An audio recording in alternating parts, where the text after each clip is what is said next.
Heto na naman ako guys at pag-usapan naman natin itong si Atty. Baluga.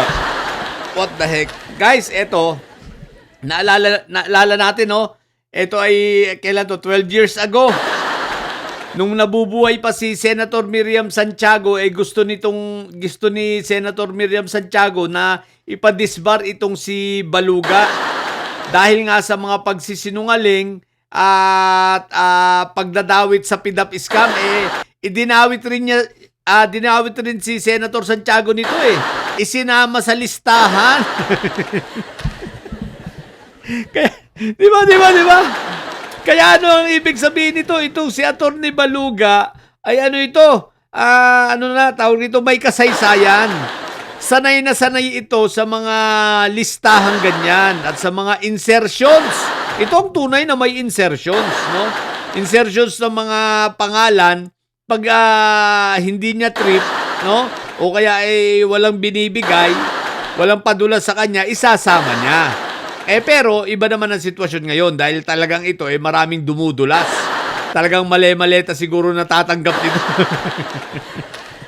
Buhay na buhay ito sa mga may science siblings. Siyempre, ito ang tunay na tumanggap ng maleta si Atty. Baluga. Ang tanong, magkano? May tinanggap ito kay Sabit Sipon. May tinanggap din kay Mike Diferensya. May tinanggap pa kay sa may science siblings, no? Aba, big time. Kaya kung sino na lang ang maisipan. Ang tanong ay si Mother Solar kaya nagpadulas kaya dito yung anak. At biglang natanggal. Aba, ibig sabihin si Villar ayaw magbigay. No? Siyempre, palagay ko hindi lang ito simpleng kaalyado na dahil kaalyado na nila si Mother Solar. Hindi yun basta ganun. Siyempre, para i-atras ng isang abogado, isipin mo, bagamat ito ay bobo, palagay ko, natatanda naman ito na hindi naman basta-basta ikaw pag gusto mong magbago ng affidavit, babaguhin mo. Isipin mo, affidavit na yun. Sa pagsisimula pa lang ng affidavit, alam mo na dapat ang nilalagay doon, lahat ay totoo. Nakakailang revision na ba siya? Ang dami ng kauulit Ang dami ng kauulit dito ni Atty. Baluga ng affidavit na yan. Puro sablay, no? Paulit-ulit. Kaya ako'y nagdududa, malamang-lamang, tumanggap ito ng maleta. Galing kay Mother Solar. Siyempre naman, kung mga mali-maleta, kayang-kaya yan. Ilang milyon lang yan, 30 milyon. Kayang-kaya ni Mother Solar yan. Si Siw, may billion si May billion si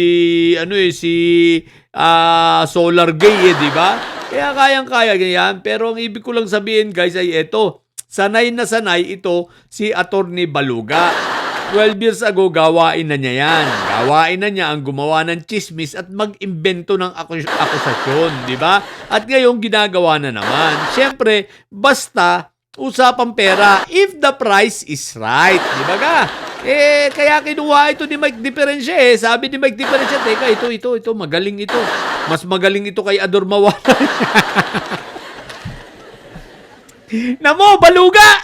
Teka, ang tibay ng mukha mo. Ang tibay ng sikmura mo, hinayupa ka. No?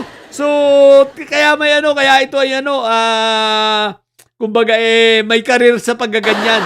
Isipin mo, napakabubong abogado, di ba? Pero kumikita kasi dyan na lang siya kikita sino ba naman ang kukuha rito para maging lawyer mo? Di ba kahit ito na lang yung nag-iisang lawyer pag ito pinili mo, alam mo, talo ka na.